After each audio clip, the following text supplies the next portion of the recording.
স্বাগত আজকের বাংলাদেশে। আপনাদের সঙ্গে আছে আমি খালেদ মহিউদ্দিন। ইফতারের খাবারেও রসনাপ্রিয় বাঙালির পরিচয় মিলে ঢাকা ইফতারের পরিচিতি অবশ্য দেশের সীমানা ছাড়িয়ে ছড়িয়ে গেছে সারা পৃথিবীতেই। তবে দেশে ইফতারের খাদ্য সম্ভারে নিত্য নতুন পদ যুক্ত করেছে ভিনদেশি খাবারগুলো। এসব নিয়ে আজকের আলোচনা, ইফতারের ঐতিহ্য, ইফতারের আগামীতে। আজ স্টুডিওতে আছেন ঢাকা কেন্দ্রের চেয়ারম্যান মোহাম্মদ আজিম বক্স, আছেন নুরানি কোল্ড ড্রিঙ্কের স্বত্বাধিকারী জনাব মোহাম্মদ মকবুল হোসেন, আছেন ফখরুদ্দিন ফুডস লিমিটেডের ব্যবস্থাপনা পরিচালক জনাব আব্দুল খালেক এবং সেভেন হিল রেস্তোরাঁর মহাব্যবস্থাপক সাজিদুল আলম খান উৎপল। স্বাগত আপনাদের। এছাড়া আমাদের সাথে সরাসরি যোগ দেবেন রাজশাহী থেকে রহমানিয়া হোটেল অ্যান্ড রেস্টুরেন্টের স্বত্বাধিকারী রিয়াজ আহমেদ খান, খুলনা থেকে হোটেল রয়্যাল ইন্টারন্যাশনালের পরিচালক ফিরোজ ইসলাম এবং বগুড়া থেকে হোটেল রেড চিলিসের ব্যবস্থাপনা পরিচালক নজরুল ইসলাম সেলিম। স্বাগত আপনাদেরও। জনাব মোহাম্মদ আজিম বক্স, বিগত কয়েক দশকে ঢাকার নানা পরিবর্তন আপনি দেখেছেন, যে পরিবর্তনে আপনি কাজও করেন। ইফতারির খাবারে তার কি প্রভাব আপনি বেশি করে খেয়াল করেন? এমন কোন খাবার আগে ছিল যা এখন নেই, আবার এখন খুব যুক্ত বা জনপ্রিয় হয়েছে যা আগে ছিল না? একটু যদি একটু বলতেন। আসলে পুরনো খাবার ঠিক ওইভাবে কিন্তু আর নেই এখন। পুরনো খাবারগুলো এখন কিছু মডিফাই হয়ে নতুন কিছু সংযোগ হচ্ছে। আমাদেরকে যদি একটু বলতেন। যেমন আপনার পুরনো খাবারের মধ্যে আমরা ঢাকাইয়া লোকরা যেটাকে এখন পাকোড়া বলে বা পেঁয়াজু বলে, আমরা কিন্তু বলতাম ফুলুরি। আচ্ছা, ফুলুরিটা দুই রকম হতো। একটি হলো পেঁয়াজ দিয়ে যেটাকে পাকোড়া বলা হয় সেটা, আরেকটা হতো গোল ফুলুরি। আচ্ছা, গোল ফুলুরিটা সেটা হতো আপনার বিশেষ করে মুড়ির সাথে মাখাবার জন্য। আচ্ছা, ঠিক আছে, ওটার মধ্যে কিন্তু পেঁয়াজ টেস্ট কিছুই থাকতো না, ওটা গুঁড়ো করে দিলে তারপরে আপনার ওটা মুড়ির সাথে মাখানো হতো। তো এখন যে আপনার যে পেঁয়াজুটা আমরা পাচ্ছি মার্কেটে, পুরনো আদলে কিন্তু সেটা আর নেই। যেমন ওই জায়গাটা দখল করে ফেলেছে, অনেক লেটুস পাতা টাতা দিয়ে তৈরি করা হয়। কিন্তু আমাদের ঢাকাইয়াদের যে আপনার ফুলুরিটা ছিল, যেটা পেঁয়াজ মরিচ দিয়ে করতো, সেটা কিন্তু ডালগুলো প্রায় অর্ধ ভাঙা হতো। আচ্ছা, আস্ত কিন্তু থাকতো না, এবং ওটা সাইজটা মোটামুটি আপনার এরকম সাইজের হতো। তো এখন যেমন নতুন যে খাবারগুলো, যে এই খাবারগুলো আসার শুরু হয়েছে কিন্তু বিশেষ করে 65 সালের পরে। 65 সালের পরে 64-65 পরে যখন ভারত থেকে অনেক খাবার আমাদের এখানে ইম্পোর্ট হলো, যেমন নবাবপুরের আমিনিয়া রেস্টুরেন্ট, আমজাদিয়া রেস্টুরেন্ট, ওনারা আসার পর এই ঢাকার খাবারের সাথে ইন্ডিয়ান খাবারটা কিন্তু সংযুক্ত হলো।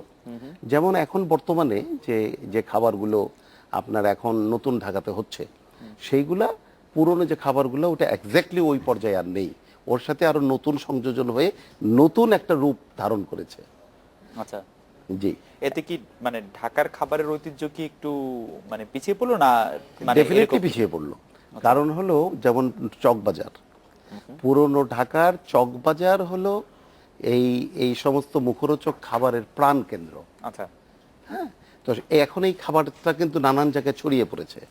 ছড়িয়ে যে পড়লো তাতে এক্স্যাক্টলি ওইভাবে কিন্তু ছড়ায়নি, ওটা কি একটু নতুন রূপ নিয়ে নতুন কিছু কিছু রেসিপি দিয়ে ছড়িয়ে পড়েছে। যারা মোহাম্মদ মকবুল হোসেন, আপনার বাবা হাজী নুরুদ্দিন প্রথম আপনাদের যে পানীয়ের দোকান, সেই নুরানি লাচ্ছি বিখ্যাত দোকানটি প্রতিষ্ঠিত করেন।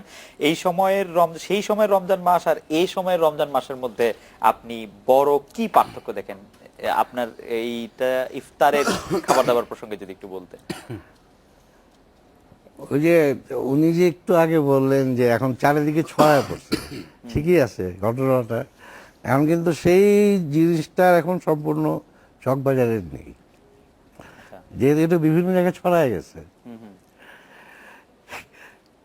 তো এটা শুধু চকবাজারে নেই, পুরো ঢাকাতেই ছড়িয়ে পড়ছে বলে এর মধ্যে বেশ কিছু সংযোজন বিয়োজন। না না, কিছুটা তো প্রভাব ফেলবেই এটা। জি, মানে মানে কেউ যদি হাতের কাছে পায়, সে তো এত কষ্ট করে এত দূরে আসার প্রয়োজনই পড়ে না, আর বিশেষ করে এই জ্যাবের মধ্যে।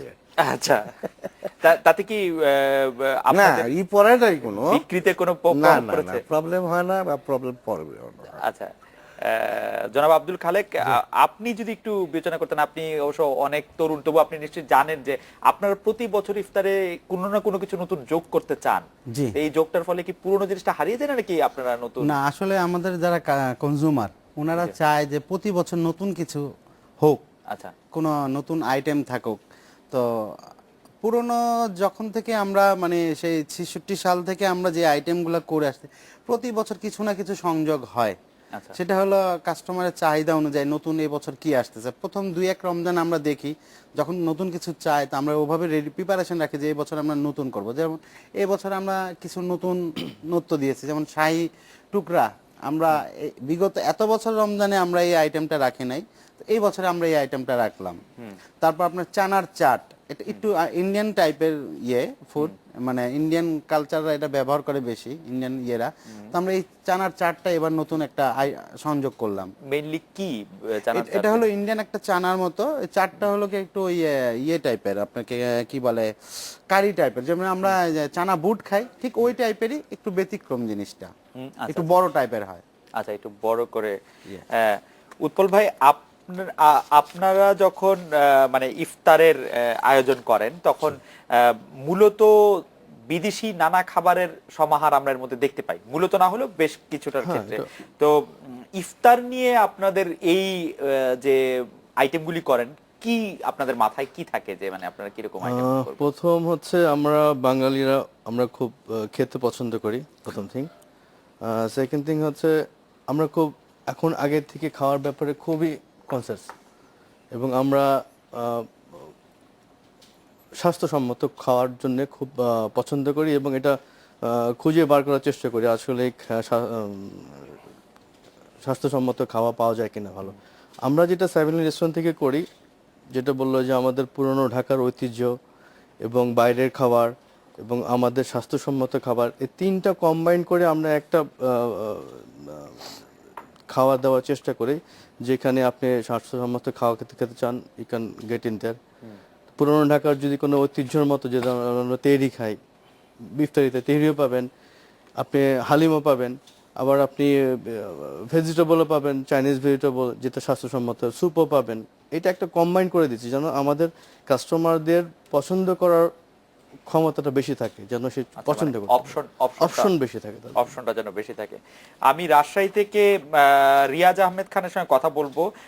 জনাব রিয়াজ আহমেদ খান, আপনাদের শাহী ফিরনি খুবই আলোচিত, তারপরও আমি একটু জানতে চাইবো যে রাজশাহীর স্পেশাল ইফতারের জন্য এরকম কোনো স্পেশাল কোনো কিছু আছে কিনা, ঐতিহ্যবাহী রাজশাহীর কোনো ইফতারের খাবার যদি বা আইটেম যদি আপনি একটু বলতেন, জনাব রিয়াজ আহমেদ খান।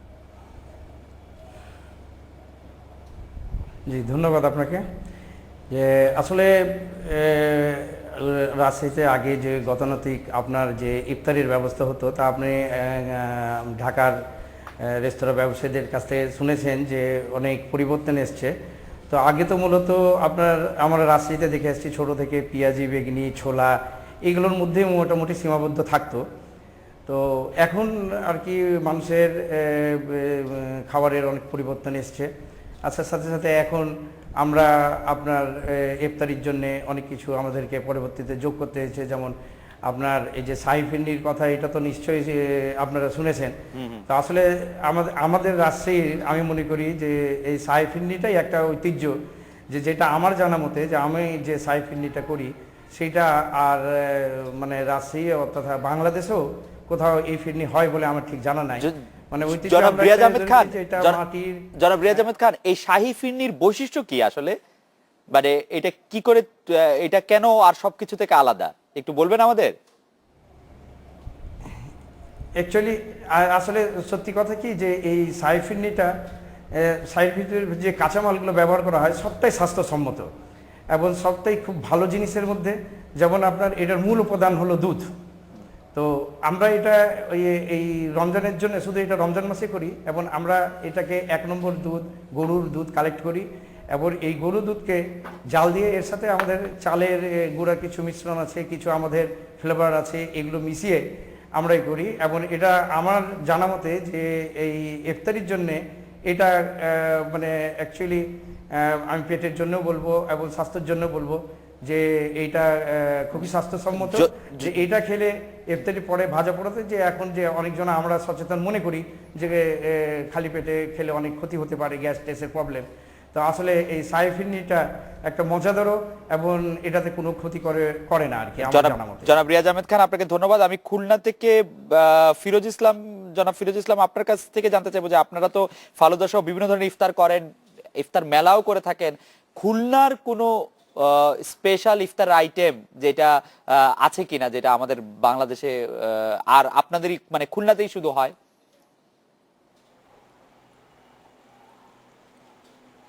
ধন্যবাদ আপনাকে। খুলনাতে আপনারা জানেন যে আমাদের রয়্যাল হোটেল 1986 সাল থেকেই আমরা এই ইফতারি আয়োজন করে আসছি। আর আমাদের ইফতারিতে যে নতুন সংযোজন যেটা আপনারা বলছেন যে স্পেশালি আমাদের খুলনাতে ইফতারির ওরকম কোনো ইয়ে নেই। তো বর্তমান ঢাকার অনেক অতিথিবৃন্দ তারা বললেন আমরাও এরকম যে ইফতারিতে নতুন নতুন আইটেম, নতুন নতুন আমরা সংযোজন করেছি। তার মধ্যে স্পেশালি যেটা আমাদের খুলনার রয়্যাল এর ফালুদা, খুলনার ফালুদাটার মধ্যে আমাদের স্বাস্থ্য সচেতন সম্মত জিনিসপত্র আমরা ব্যবহার করি। রাজশাহীর বন্ধু বললেন যে কিছু জিনিস আছে যে স্পেশালি করা, যেমন মালাই, এই ফালুদার মধ্যে মালাই দেওয়া। এটা সাধারণত খেলে 7 দিন রোজা থাকার পরে হজম শক্তি সেটাকে ভালো করে। আর স্পেশালি আমাদের হালিম, যেটা আমাদের হালিমটাও খুব নাম করে খুলনাতে। আর আপনারা জানেন যে সচরাচর আমরা যে ইফতারিগুলো বানিয়ে যে আপনার পেঁয়াজু বেগুনি, কিন্তু অ্যাকচুয়ালি এখন যে আইটেমগুলো সবাই এটা বাসাতেও করে, কিন্তু আমরা নতুন নতুন কিছু বিদেশি খাবারের সাথে কিছু বিদেশি খাবারকে আমাদের দেশীয় উপায়ে রূপান্তরিত করে এটাকে আমার দেশীয়ভাবে আমরা এই খাবারগুলো পরিবেশন করি। আর যে পরিবেশনটা যেটা বলছেন যে খাবারের মান বলেন বা খাবারের যে বলেন, এটা আমাদের অবশ্যই মানগুলো আমাদের দেখতে হয়। কারণ আমরা সারা বছর আমাদের গেস্টকে, আমাদের এই কাস্টমারদেরকে নিয়ে থাকতে হয়। তো রোজার মাসে যেহেতু এই কাস্টমার আমাদের আরও বেশি কাছে আসে, তো আমরা তাদেরকে সুস্বাদু খাবার এবং স্বাস্থ্যসম্মত খাবার দিই। আর স্পেশালি ইফতারিতে আমাদের জানেন যে প্রতি বছরই ইফতারির সাথে নতুন নতুন কিছু আইটেম যোগ হচ্ছে। জনাব ফিরোজ ইসলাম, আপনাকে ধন্যবাদ। আমি বগুড়ার নজরুল ইসলাম সেলিম সাহেব, আপনার কাছে জানতে চাইবো যে বগুড়ার সবচেয়ে জনপ্রিয় ইফতারের আইটেম কি?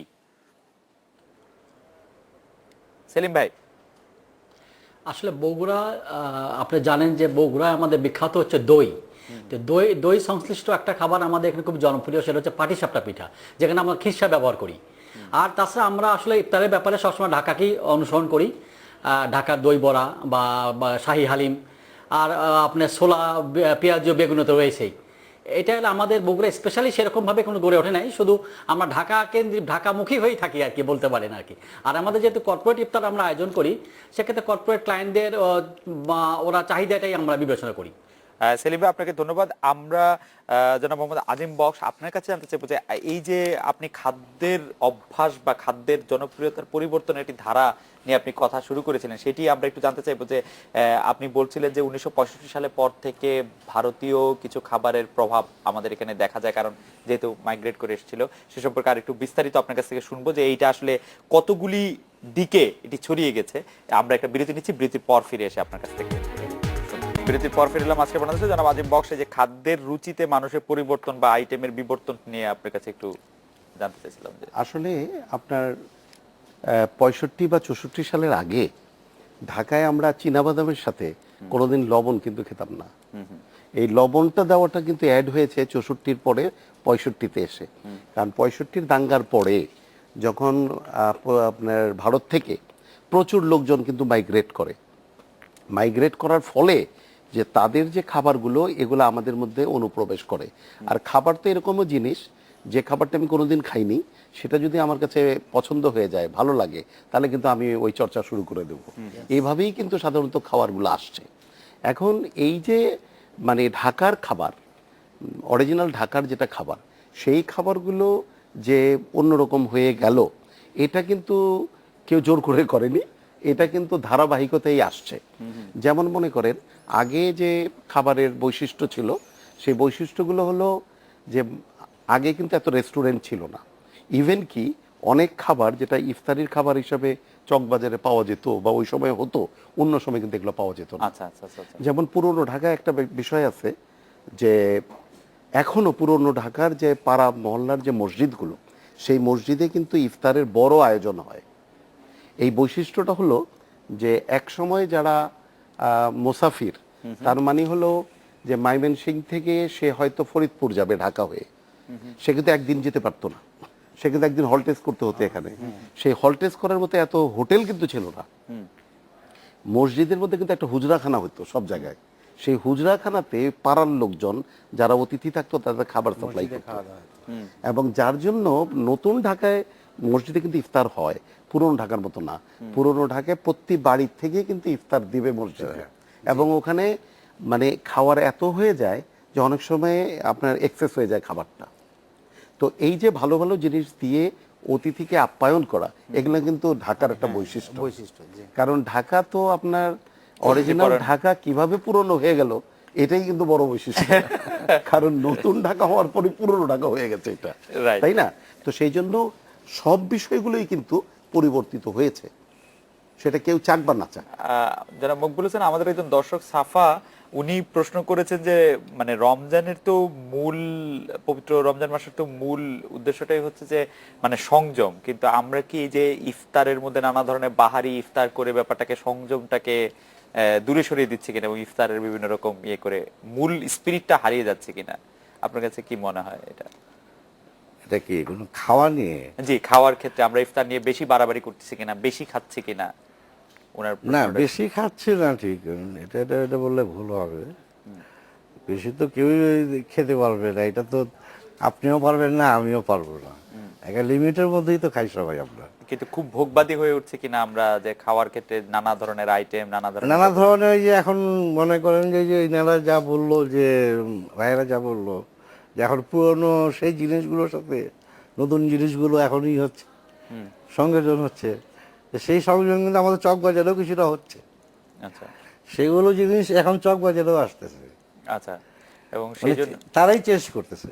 আচ্ছা, আমাকে একটু খালেক ভাইয়ের কাছে আসে, যে খালেক ভাই, ফখরুদ্দিনের যে মূল খাবারগুলি, সেটা কি রমজান মাস আসলে আপনারা কি খাবারের দাম বাড়াবেন না? সেটা অবশ্য আপনারা ঘোষণাই দিয়েছেন যে রমজান মাসে দাম বাড়ানো হবে না, কিন্তু দামটা ঠিক রাখতে গিয়ে কি আপনাদের কোনো মানে কোয়ালিটির সাথে বা অন্য কিছুর সাথে একটু আপোষ করতে হয়? না, এইবার রমজান মাসে এটা হলো আমাদের মানে এই ফার্স্ট আমরা দামটাকে গত বছরের দামের সাথে কম্পেয়ার করে, মানে যে প্রাইসটা আগে রাখা হয়েছিল ওটাই রাখা হয়েছে, বাড়ায়নি। কারণ জিনিসপত্রের দাম বাড়তেছে, প্লাস মানে রমজান মাসে জিনিসপত্রের দাম বাড়লে মানুষের বাইং ক্যাপাসিটি কমে যাচ্ছে। তো আমরা সেবার এবার চিন্তা করলাম যে আমরা হয়তো প্রফিট মার্জিন এবার কম করব, সেজন্য আমরা দামগুলা আগের বছরের দামটাকে রেখে দিছি। আচ্ছা, আগের বছরের দামটা, এটা করতে গিয়ে কি আপনার কোয়ালিটির সাথে কোনো না, রকম? কোয়ালিটির সাথে আমরা কম্প্রোমাইজ করব না, কারণ কাস্টমাররাই আমাদের কোয়ালিটি খেয়েই বলবে যে কোয়ালিটিকে আমরা ঠিক রাখলাম কি রাখলাম না। যদি কোয়ালিটি খারাপ করি তাহলে কাস্টমার আমাদের দোকান থেকে ইফতার নিতে আসবে না। সেই জন্য আপনারা ওই ব্যাপারে ওই ব্যাপারে আমরা সবসময় সচেতন থাকি, কোয়ালিটির ব্যাপারে। আর ফখরুদ্দিনের হালিম আসলে বছরে একবারই পাওয়া যায় রমজান মাসে। ফখরুদ্দিনের কিছু আইটেম আছে যেগুলা রমজান ছাড়া আমরা তৈরি করি না, গরুর চাপ, খাসির চাপ, তারপর জিলাপি, এগুলো আমরা এই শুধু রমজান মাসের জন্যই তৈরি করি। দই বড়া, তারপর আপনার এই কিছু ইয়ে থাকে যেমন পেঁয়াজু, বেগুনি, এগুলো রমজান ছাড়া তার ফখরুদ্দিন তৈরি করে না। বিরিয়ানি নিয়েই ব্যস্ত থাকি আমরা। আপনারা, আমি একটু উৎপল ভাইয়ের কাছে আসি, যে উৎপল ভাই, আপনি অনেকদিন সৌদি আরবে ছিলেন এবং হোটেল ব্যবস্থার সাথে, সৌদি আরবের ইফতারির সঙ্গে বাংলাদেশের ইফতারের খাবারের ক্ষেত্রে পার্থক্যটা কিরকম, বা কি মূল পার্থক্যটা আছে, খুব একটা বেশি পার্থক্য নেই। তবে আমার যেটা মনে হয়েছে, আমরা যারা বাংলাদেশি বা বাঙালিরা আছি, আমরা মানে খুব স্বাস্থ্যসম্মত খাওয়াটা খুব কম খাই। আচ্ছা, আমরা খাই পরিমাণ মতোই, বাট বললাম ভাজা পোড়াটা খুব বেশি খাই। যেমন আমি ওখানে দেখেছি আরবিয়ানরা, আমরা ইফতার করি ভাজা দিয়ে, পেঁয়াজু, জিলাপি, এটা আমাদের ঐতিহ্য, আমরা খেতে পছন্দ করি, মুখে খুব টেস্ট হয়, বাট এটা কিন্তু স্বাস্থ্যসম্মত খুব কম। খালি পেটের ভিতরে তৈলাক্ত জিনিস একদম প্রথমেই টাচ করা, এটা হয়তো প্রথম ভাল লাগবে, কিন্তু কতক্ষণ পরে কিন্তু সবারই ফিল করে, ইফতারের পরে বুক জ্বালা পোড়া করে, হয়তো গ্যাস হয়ে থাকে সামথিং। আর আমি দেখেছি ওরা প্রথমে স্যুপ খায়, যেটা তার জন্য জরুরি, কারণ সারাদিন পানি খায় না, তার একটা ভালো নিউট্রিশন দরকার, উইথ হট স্যুপ খায়, খুব পরিমাণে ড্রিঙ্কস করে ওরা, জুস থেকে শুরু করে এভরিথিং করে, এবং সুইট খায় খুব, কারণ ক্যালোরি দরকার। আর আমরা করি এখানে প্রথমে ভাজা পোড়া খাই, তারপরে 2 গ্লাস পানি, 3 গ্লাস জুস টুস খাওয়ার পরে আমাদের পেট ভরে যায়, আসলে প্রপার নিউট্রিশনটা আমাদের হয় না। এই জন্য অ্যাজ এ ফিজিক্যালি আমরা কিন্তু অন্যান্য দেশের থেকে ফিজিক্যালি একটু উইক। মেন্টালি হয়তো we are develop too much, but physically আমাদের অন্যান্য দেশ, কারণ ওরা এমন ফুড খায় যেটা তাদের শরীরে সবসময় লেগে থাকে। এবং এবং খাবার- আমাদের জন্য এটা এখন এখন চেঞ্জ হচ্ছে। এখন আমাদের যে নতুন কাস্টমাররা আছে তারা এই স্বাস্থ্যসম্মত খাওয়ার জন্য খুবই মানে পয়সা যেখানেই হোক, যতই পয়সা লাগুক, স্বাস্থ্যসম্মত খাওয়া যদি আমি প্রেজেন্ট করতে পারি, আমার lot of customer we have in here. পুরান ঢাকার যে খাদ্য আমার কাছে খুবই ভালো লাগে, কারণ আমরা বাঙালিরা আমাদের মুখের টেস্ট প্রতি 5 সেকেন্ডে চেঞ্জ হয়ে যায়। আমরা হিউম্যান বিইং হিসেবে 5 সেকেন্ডে আমাদের মুখের টেস্ট চেঞ্জ হয়ে যায়। এই জন্য টেস্টের খাওয়া আমরা খেতে চাই অবশ্যই, কিন্তু ওটা যদি হাইজেনিক হয়, পুরান ঢাকার খাওয়া যদি খুব হাইজেনিক হয়, স্বাস্থ্যসম্মত হয়, আমরা বাঙালিরা খাওয়াই, আমাদের খাওয়া কেউ থামাতে পারবে না। আমি একটু রাজশাহীর খবর নেই। জনাব রিয়াজ আহমেদ খান, রহমানিয়া হোটেল এন্ড রেস্টুরেন্টে যে ইফতার পাওয়া যায়, এটা কি এবছর দাম বাড়ানো হয়েছে না গত বছরের মতোই আর আছে? দাম বাড়ানো হলে মানে কেন একটু যদি বলেন জনাব রিয়াজ আহমেদ খান। না জি, আমি আপনাকে আপনার কাছে জানাচ্ছি যে আমরা রাজশাহীতে এবং আমি রহমানিয়া হোটেল একটা ঐতিহ্যবাহী হোটেল, এটার জন্ম 1949 সালে, এবং রাজশাহীর যারা আমাদের কাস্টমার আছেন এনারা জানেন যে রমজান মাসে আমরা একটা পবিত্রতা মাস হিসাবে দেখি, এবং যার কারণে যে বাংলাদেশে আর কোথাও বন্ধ থাকে না, আমরা কিন্তু এই রোজার মাসে এই আমাদের রেস্টুরেন্টটা পানাহার কিন্তু দিনের বেলা সম্পূর্ণ নিষিদ্ধ, আমরা ইফতার থেকে শুরু করি। এবং এই ইফতারটাকে বিশেষ মর্যাদা দিয়ে আমরা কিন্তু জিনিসের দাম আপনার এমনি নর্মাল যে দাম থাকে আমি কিন্তু করে দিই। একটা উদাহরণ আপনাকে আমি দিতে পারি, এটা রাজশাহীর লোকজনও জানে। যেমন আমাদের এখানে এমনি তো জিনিসের আমাদের আইটেমের দামগুলো কম দাম। তা তেহারি আমরা 55 টাকা, একটা হাফ প্যাকেট আছে এটা বিক্রি করি রোজার আগে বা পরে 55 টাকা করে। রোজার মাসে কিন্তু এটা আমরা 45 টাকা করে দিই। মানে এই বছর আমি 45 টাকা করেছি। হ্যাঁ, এইটা আমরা মনে করি যে এইটা ব্যবসার সাথে সাথে এই যে রোজার মাসটাকে সম্মান দেখিয়ে কিছু পণ্য কামাই করারও এটা সুযোগ আছে, যার কারণে আমরা কিন্তু দামের ব্যাপারে রোজার মাসে কখনোই আমরা বাড়াই না। হ্যাঁ, আমরা সবসময় রোজার মাসে আমাদের যে আইটেমগুলো আছে সেগুলো আমরা কম রাখারই চেষ্টা করি। আপনাকে ধন্যবাদ রিয়াজ ভাই। আবার আপনার কাছে আসবো। আমি খুলনা থেকে রয়্যাল ইন্টারন্যাশনালের জনাব ফিরোজ ইসলামের কাছে জানতে চাইবো যে ফিরোজ ভাই, আপনাদের খাবারের দাম কি এই রমজানে বেড়েছে? বাড়লে কেন?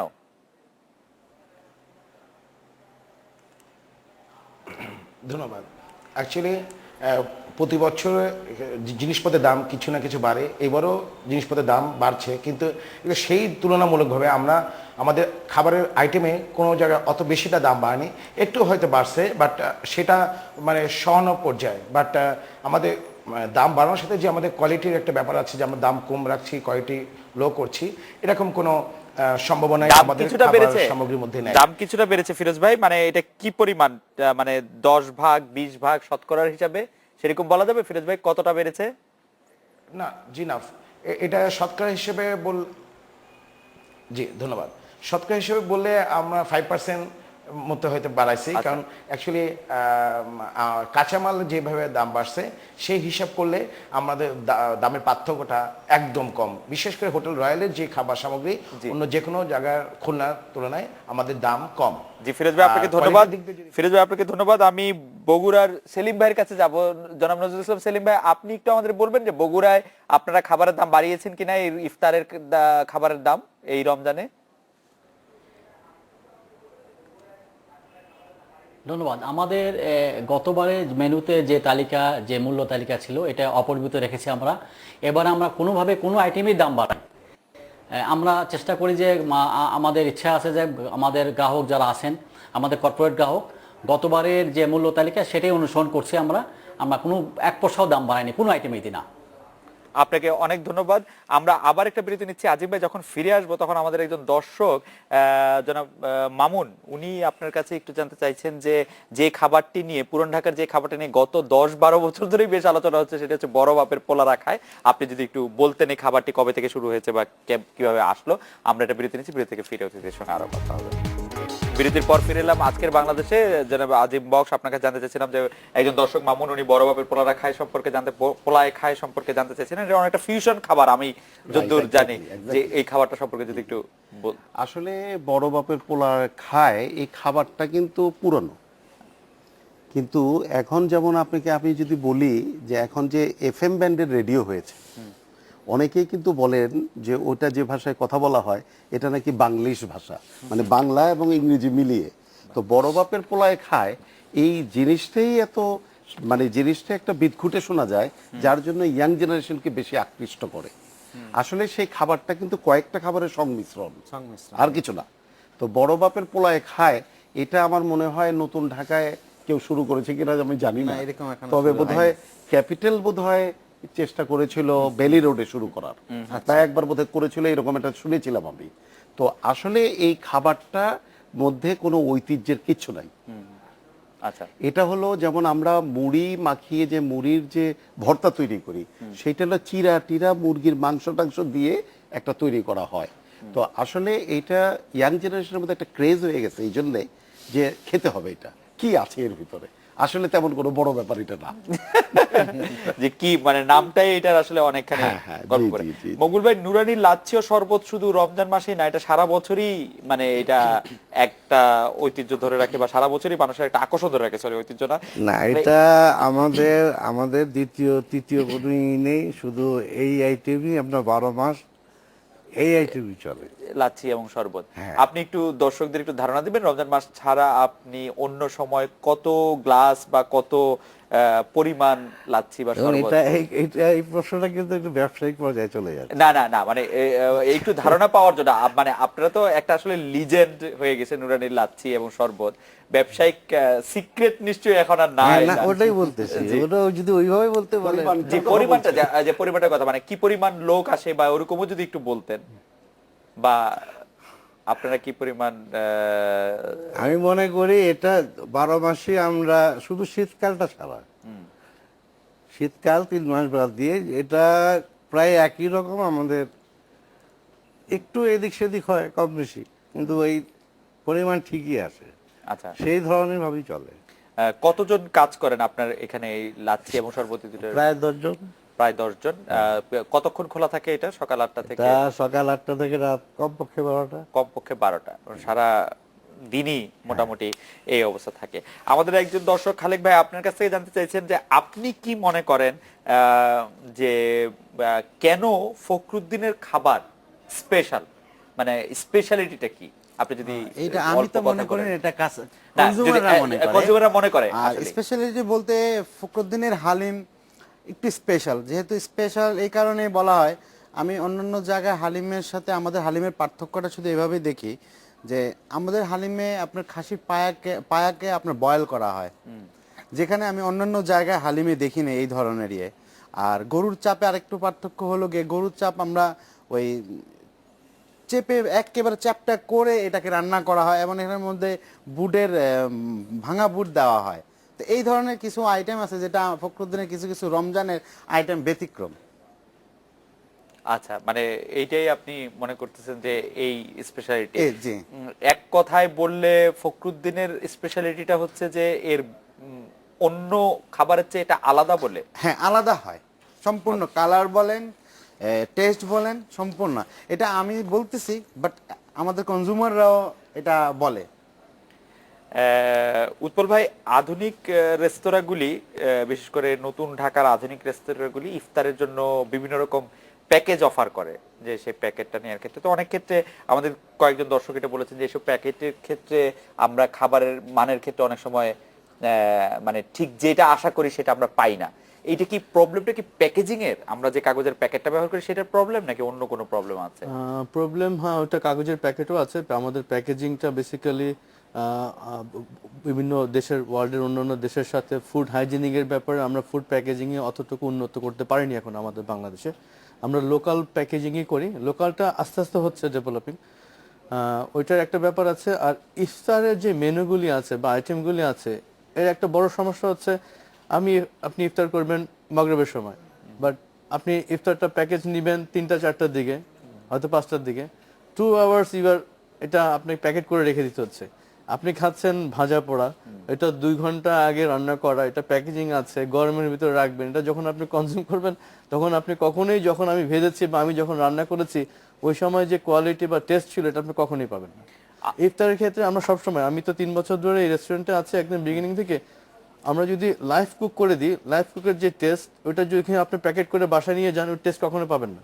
Same quality, same mental, everything আমি সবকিছু মেনটেন করবো, কিন্তু আপনি বাসায় গেলে এটা পাবেন না। কিন্তু আমরা এই প্যাকেজিং এ বড় কোনো পরিবর্তন কিন্তু বড় কোনো পরিবর্তন আসছে, আমরা সার্চ করছি গত 3 বছর, আমি অনেক প্যাকেজিং দেখেছি যারা অন্যান্য দেশের সাথে ইন্টারন্যাশনাল স্ট্যান্ডার্ডের সাথে কম্পেয়ার করার মতো। তা এটা শুরু হয়েছে, এখনো খুব একটা প্রপারলি বড় হয়নি, বাট এটা শুরু হয়েছে। এটা আমাদের জন্য আশাবাদ যে আমরা আসলে ইন্টারন্যাশনাল ফুড স্ট্যান্ডার্ডে আমরা একটা সময় পৌঁছে যাব, বাঙালি ফুড সব সময় থাকবে। এবং আমাদের এখানে সবচেয়ে বড় একটা বেনিফিট হচ্ছে আমার লট অফ কনজিউমার আছে আমাদের এখানে, যেটা মানে ইন্টারন্যাশনাল স্ট্যান্ডার্ডে ফুড কনজিউম করার মতো ক্যাপাবিলিটি আছে। হ্যাঁ, ওইটা এখন আর্নিং করে। যেমন কথার কথা বলি, এই রেস্টুরেন্টে ইফতার করার মতো আগের থেকে গত 5-6 বছর আগে খুব একটা বেশি ছিল না। এরকম রেস্টুরেন্টে গিয়ে ইফতার করবে ফ্যামিলি সহ, রেস্টুরেন্টে গিয়ে লাঞ্চ করবে, ডিনার করবে, পার্টি অ্যারেঞ্জমেন্ট করবে, এটা ছিল না। কারণ আমাদের কাস্টমারের কনজিউমার পাওয়ার বেড়েছে। আমরা এই কনজিউমিং পাওয়ার এবং ফ্যামিলি সহ ইফতার করার কথাটা একটু ঢাকার বাইরে থেকে শুনে আসি। রাজশাহী থেকে জনাব রিয়াজ আহমেদ খান, আপনি আমাদেরকে একটু বলবেন যে রাজশাহী শহরেও কি পরিবার নিয়ে বাইরে ইফতার খাওয়ার পরিমাণটা গত কয়েক বছরে বেড়েছে কিনা, মানুষ পছন্দ করছে কিনা যে মানে ঘরের সবাই মিলে গিয়ে রেস্টুরেন্টে গিয়ে খাওয়ার ব্যাপারটা? জনাব রিয়াজ আহমেদ খান। জি ধন্যবাদ। জি ধন্যবাদ আপনাকে। যে আসলে আপনারা জেনে থাকবেন যে রাজশাহী একটা অনুন্নত জায়গা, এখানে মানুষের অর্থনৈতিক ক্যাপাবিলিটিও খুব কম। তো যার কারণে রাজশাহীতে এখনও আমার জানা মতে এখনও সেইভাবে পরিবেশ গড়ে ওঠেনি যে পরিবার ইফতার এসে রেস্টুরেন্টে পরিবার সহ ইফতারি এসে করবে, এরকম আমার জানা মতে এখনও ওইভাবে রাজশাহীতে কিন্তু গড়ে ওঠেনি মন মানসিকতা। তবে আপনার রাজশাহীতে এটা আমরা বরাবরই দেখে আসছি যে হোটেল রেস্টুরেন্টগুলোতে যারা ইফতারি করেন মূলত বাইরের, এবং আমাদের শহর যেহেতু শিক্ষানগরী, আমাদের মূলত কাস্টমার এটা কিন্তু স্টুডেন্টরাই, যে ইফতারি এসে আমাদের রেস্টুরেন্ট বা অন্য সব রেস্টুরেন্টে যারা ইফতার করেন স্টুডেন্টরাই বেশি। আর বাইরের যারা এসে রাজশাহীতে অবস্থান করেন, যাদের বাড়িতে খাওয়ার সুযোগ নাই, তারাই কিন্তু আমাদের রাজশাহীতে ঢাকার মতন বা অন্যান্য বড় শহরের মতন আমাদের রাজশাহীতে এখনো এই পরিবেশটা কিন্তু গড়ে ওঠেনি যে পরিবার পরিজন নিয়ে আপনার ইফতারি রেস্টুরেন্টে গিয়ে করা। রিয়াজ ভাই আপনাকে ধন্যবাদ। আমি একটু খুলনার অবস্থা জানতে চাইবো ফিরোজ ভাইয়ের কাছে। ফিরোজ ভাই, আপনি একটু বলবেন যে খুলনাতে পরিবারের লোকজন এসে রেস্টুরেন্টে ইফতার করে কিনা বা করার হারটা কিরকম?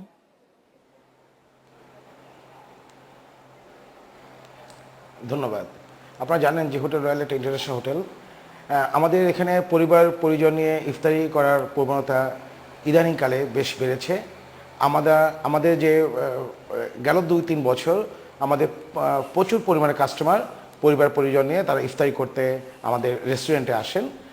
সাধারণত বিভিন্ন ধরনের কোম্পানি এবং বিভিন্ন ধরনের এনজিও তারাও এরকম পার্টি করেন, যেটা তাদের অফিসিয়ালভাবে তারা ইফতারি করেন এবং প্রতিদিনই ইফতারি পার্টি থাকে। তবে আপনি যেটা জানতে চেয়েছেন যে পরিবার পরিজনদের নিয়ে ইফতারি করা, এটা খুলনাতে বেশ গত 3-4 বছর বেশ অনেক হারে বেড়েছে আর কি। ফিরোজ ভাই আপনাকে ধন্যবাদ। বগুড়ার অবস্থা জানতে চাইবো সেলিম ভাই আপনার কাছে। সেলিম ভাই, আপনার কি মানে বগুড়াতে কিরকম দেখেন পরিবার পরিজনের রেস্টুরেন্টে ইফতার করতে আসার পরিমাণ বা হার?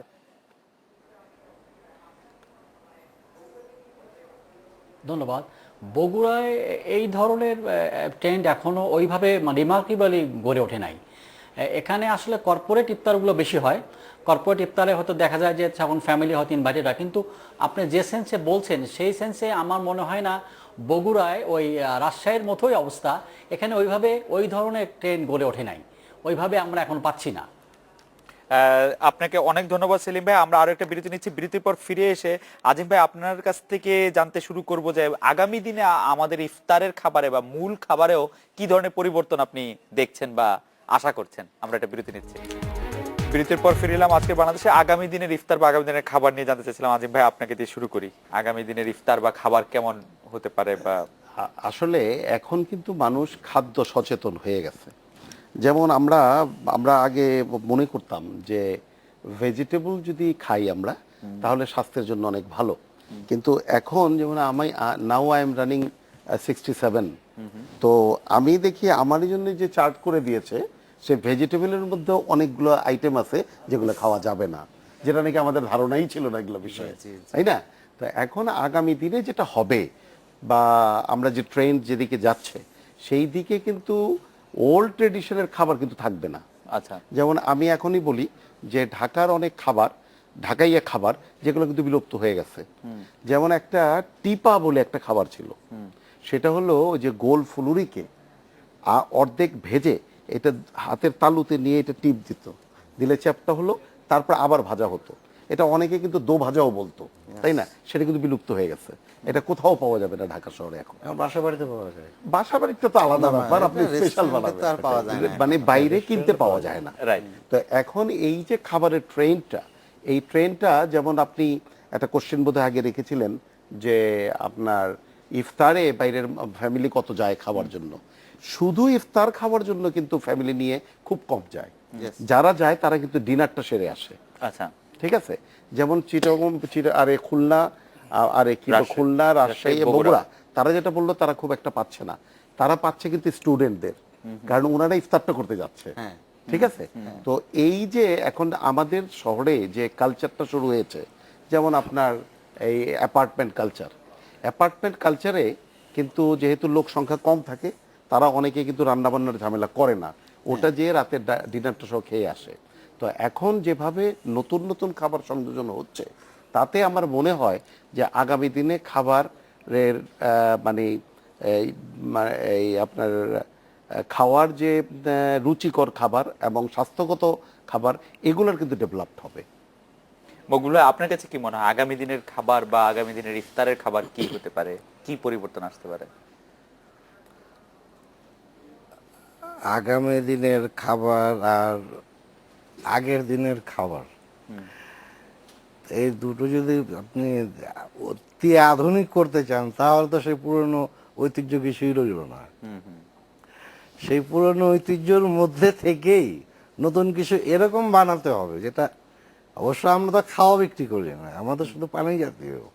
পানীয়র ক্ষেত্রে যদি বলেন আগামী দিনের পানীয় কি কোনো চেঞ্জ আসতে পারে বড় কোনো? হ্যাঁ, যদি আপনারা মনে করেন যে না ভাই এটা না, আমাদের ওই ধরনের বানিয়ে দিতে হবে, তাহলে ঠিক আছে, আমরা ওই ধরনের আইটেম করে দিতে পারবো।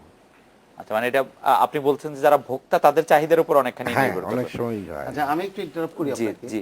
যেমন ছোটবেলায়, ওটা আপনারও মনে থাকার কথা, আমরা বরফ কুচি দিয়ে ওই যে কাঠ মিস্ত্রিদের যে রান্দা থাকতো, জি, জি, সেই জি। রান্দাকে উল্টা করে বরফ কুচি করতো, আর বোতলের মধ্যে সিরাপ থাকতো, রং দিয়ে ছাতার মতো বানিয়ে দিত। ওটা কিন্তু আজকে মডার্ন যেটা হয়েছে সেটার নাম হলো গোলা। হ্যাঁ, আপনি যদি এগুলো তো আগেও ছিল।